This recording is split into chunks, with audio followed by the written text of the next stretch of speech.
Hello and welcome back to Armageddon Empires. I'm your host, Imperialis, and for today we are going to be taking a look at deck creation. I figured I would take you through my process for creating a deck. It's probably not the most optimal and there's definitely different philosophies towards deck creation in this game, but it is a major part of it. And something I enjoy doing. So we're going to go in, we're going to create a new deck, and what I thought I would do is I would create a deck for the next game that I want to play. And next up, I figured since we saw them as the enemy last time, I would try a game where I'm playing as the Free Mutants. Next to the Empire of Man, they're probably my second favorite faction. So we'll go in here, and this is what the deck creation screen looks like. Down here you've got all the different categories that your cards go into, and this is sort of where you organize your setup. Now, I have already created this deck. I'm going to just walk you through it because it is a long process when I do it coming at it cold. So I've got it created already, but I'm going to recreate it, and I've just got all the cards that I've put in a little notepad file up beside the game screen here, so walk you through what I do. Now, first thing I do is I try to think up a theme. I enjoy working from a theme. It helps focus my decks, and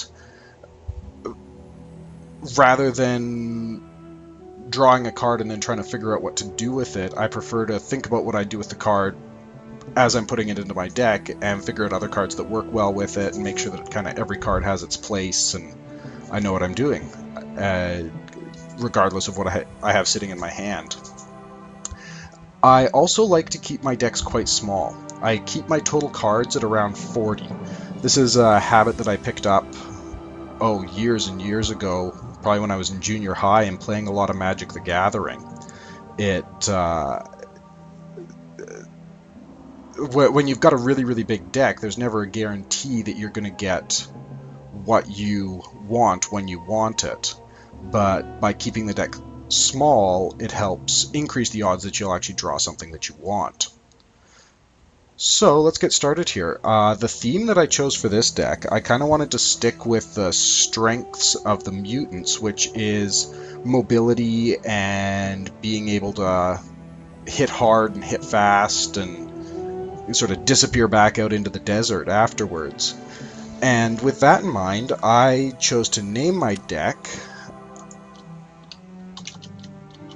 Mutant, which, if you've ever read Dune, Mutant is the name that they gave Paul Atreides as the leader of the Freemen, and he did all the hit-and-run guerrilla warfare against the Harkonnens, so seemed like an appropriate name choice for me.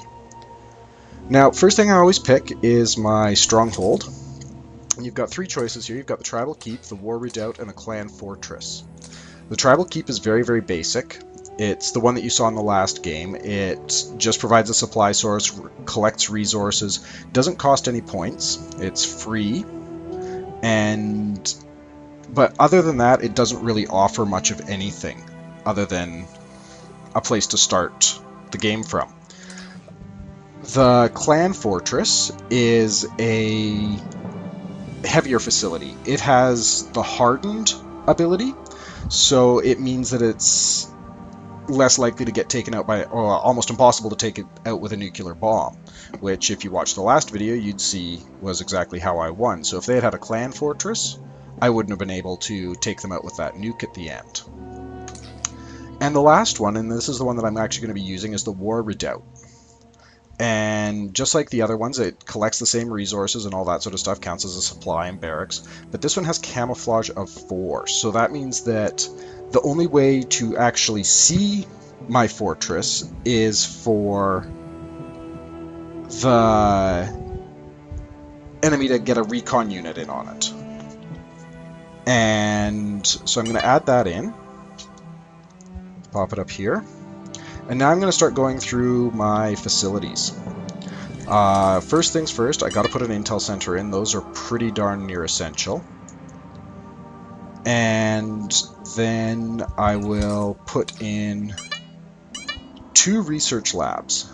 Kind of following a similar strategy to the Imperial deck that I had, where research is really important, but it is for a different reason. The reason I want 2 research labs in this facility or in this game is because when I design the deck, it relies a lot on very light units. A lot of the individual units are not that tough, and so I need to be able to conduct research and get them buffed up and get them up to snuff so they can take on heavier units without suffering massive losses. After that, I put in a single War Academy. I generally don't need more than one of those. I mean, tactics are useful, and tactics can help swing a fight, but you can, or I've found at least that I can work just fine without them. Last up is military facilities, and there's 2 options in here. You've got the Crawl, which is a heavier facility, and then the Hidden Gourd. Now, the Crawl, they both provide supply and barracks, but the Crawl also will collect resources. And then the Hidden Gourd does not collect resources, but it has Camouflage 6. So again, keeping the theme of the deck in mind, I'm putting in a Hidden Gourd. Now, next up, I want to start taking a look at heroes, and I'll start with the generals. I picked Alaic as my primary general. This guy's going to be the guy who I'm going to hope is going to lead my armies. He's got a command rating of 8, a lot of wound points. That's one of the things with the mutants, is their heroes tend to have a ton of wound points. But the reason I like him is he's got Raider, which extends the supply range of his army by 3, so he can operate further out in the wastelands than most other armies. And then aggressive is just, it makes him go first in battle. That's less of an issue, but I'm more interested in the Raider ability. So I'll add Alec. And sorry, this is just my, I don't know, OCD-ish tendencies. I like to organize my cards as I deploy them. For a second general, I wanted to go for Tyrosina. Tyrosina is another one that fits fairly well with the theme of the deck. He's got an ability called Trickster. So he's able to retreat in the first round of combat, and he reduces the strength of enemy retreat attacks by 2. So he's good to have with a lighter army that you don't necessarily want to engage with. And he also makes his armies move around faster, and most of the mutants already move quite quickly, so having that extra point of movement makes that even better. It works well with sort of most of the mutant units. After that, I got Blastomere. Blastomere? Blastomere. Blastomere is a lot like Eric Mai. His whole purpose is to sit in my barracks and churn out tactics. He's also pretty decent at actually commanding a defense, because he's got the military genius just like Ulysses Stark does, where he adds an extra attack and defense to all the units that he commands. So we'll add him as well. One thing with the mutants is I tend to have more heroes. The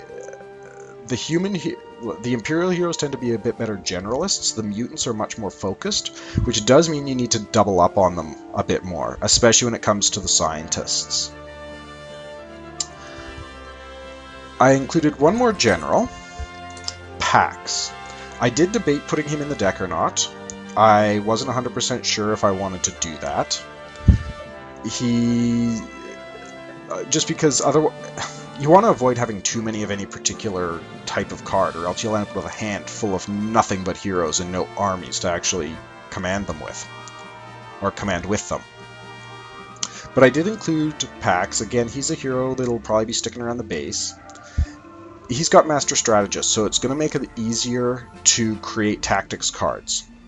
And he also bumps up my action points, which, as I'm sure you saw in that last game, action points can be really, really useful.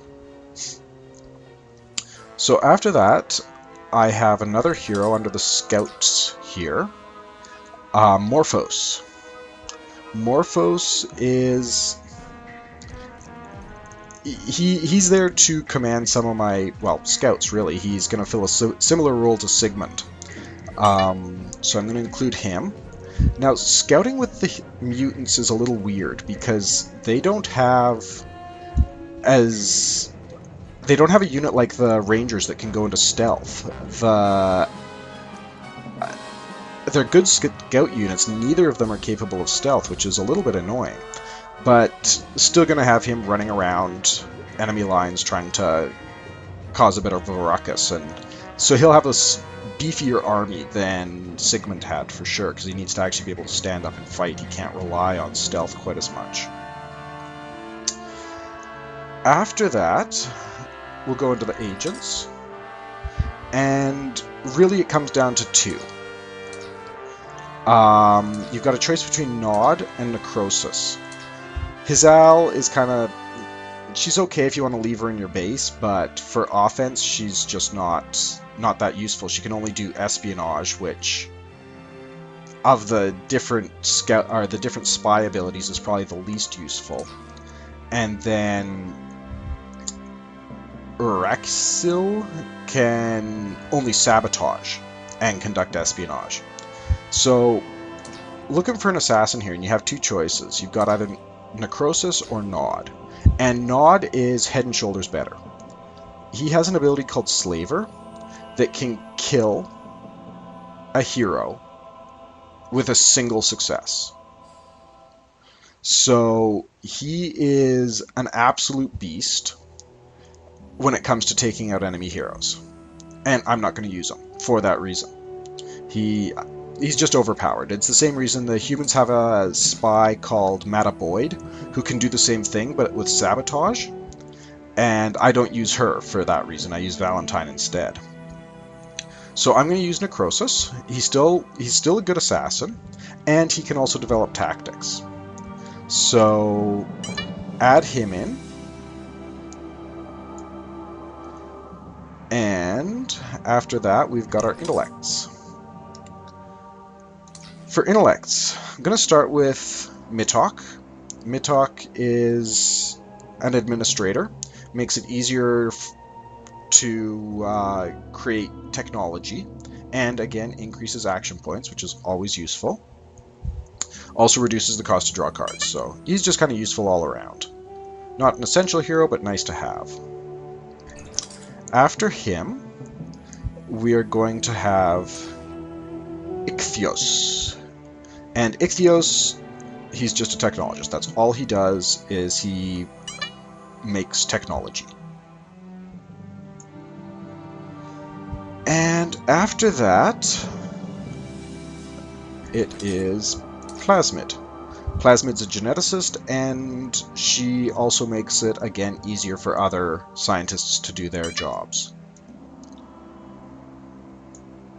Last up, we have one more. He's actually under the Generals tab, named Drosso. And Drosso's a bit of a different hero for the mutants. He's a hero Dragon Master. And so he's sort of a combination between a scientist and a general, which is kind of neat. He's got the ability Geneticist 4, so he can do genetics as well. Can also do a little bit of technology. And he's one of the few heroes that are the few scientists that the mutants have that can do both genetics and technology, so I included him for that. And as an emergency general, just in case I end up needing one. Now, next up, I have my recon, basically. Or at least my commandos. These guys are units that I'm going to be putting with... likely with, where is he here? Morphos, to go in behind enemy lines and cause some chaos. Now, you already saw the Ravager. The Ravager is a really good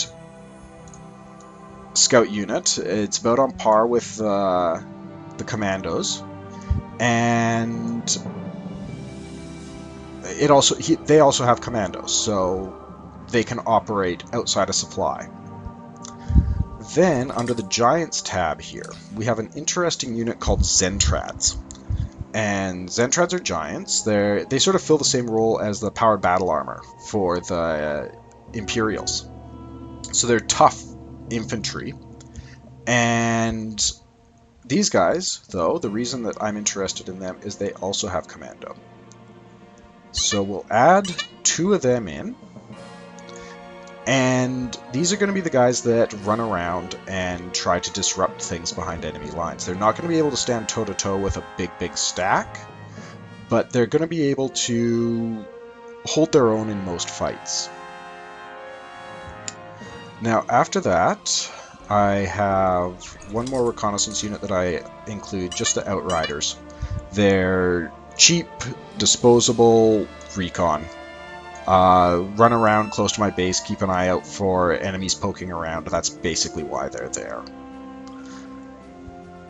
Now, last up is infantry. And my main sort of army stack. And to start things off, I'm going to include some Skull Crushers. They're a good, heavy infantry unit. And if you get them buffed up, they can be really scary. Going to include 2 of them for now. I may add another one towards the end,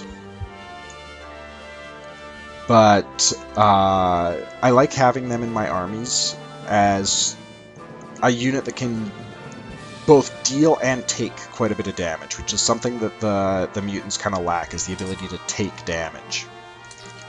After that, I've included 2 Slaughterers, and the Slaughterers are basically there to help me take on enemy vehicles with the hyperkinetic and the double attack.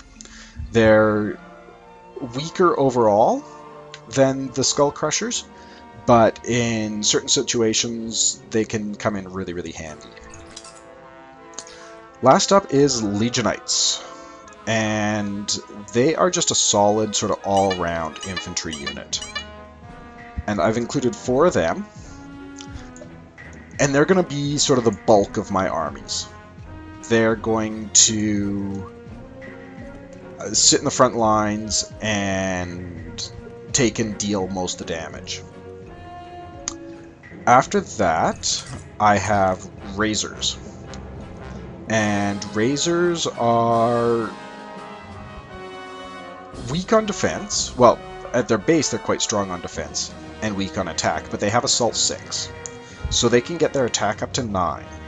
And that's very useful to be able to take out some of the bigger enemy units. It means that they oftentimes die in the aftermath, but if you need to take out something nasty, they're an easy way to do it, and they're quite inexpensive to field as well. So include them, 3 of them. And then I do include a couple of dragons. I have a Termagant, which is going to be my heaviest unit. 10 hit points, 7 attack, 4 defense, and breakthrough. So it's there to really anchor a line. And I've only included 1. Last up, again in the dragons, I've included 2 Rippers as well. They're good on the attack again, reasonable hit points as well, weak defense, but they've got the rapid reaction, which means they can move around quite easily, and I can include them in armies without too much of an issue.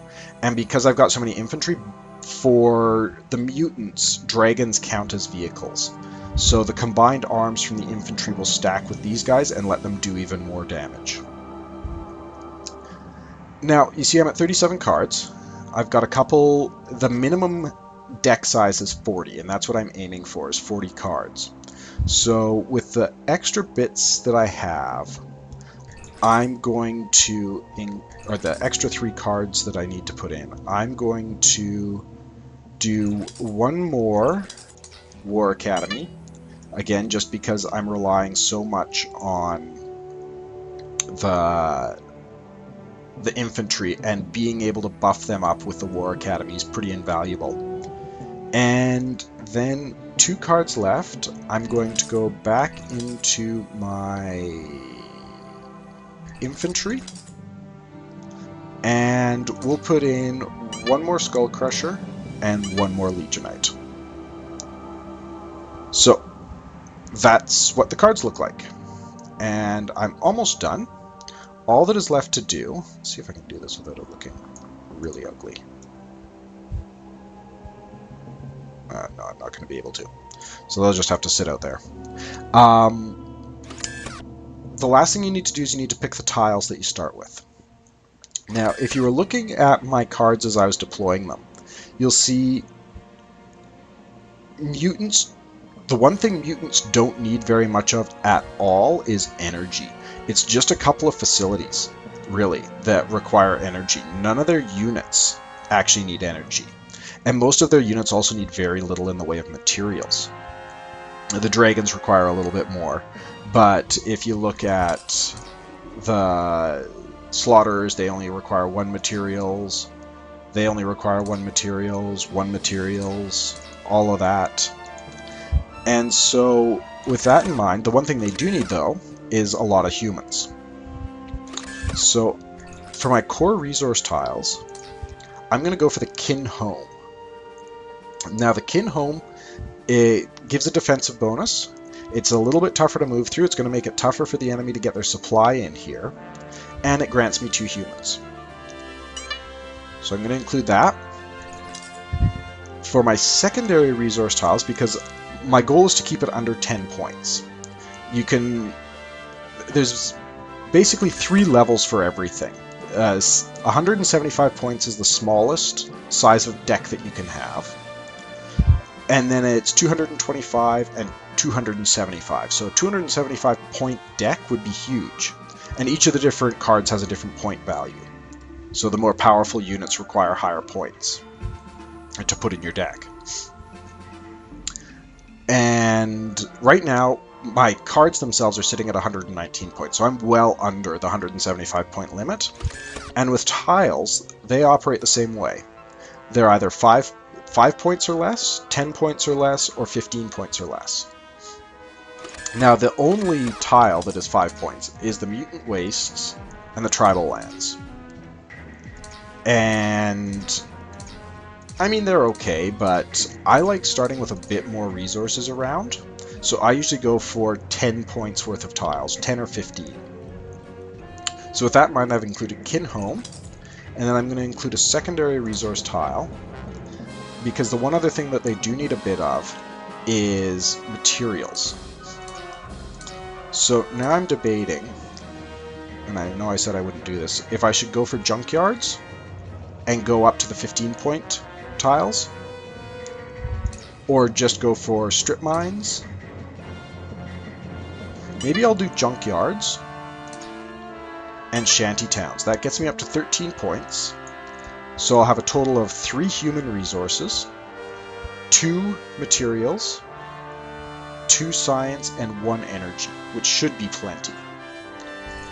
So with that left over, I can purchase terrain as well.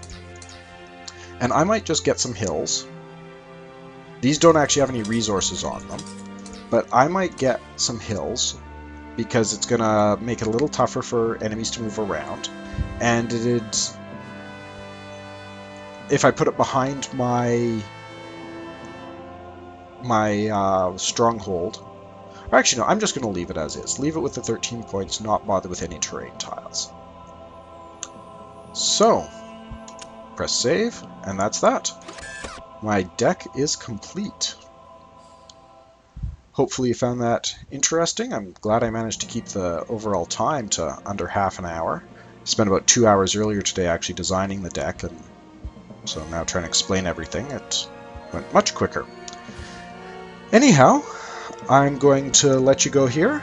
Have a good one, and cheers.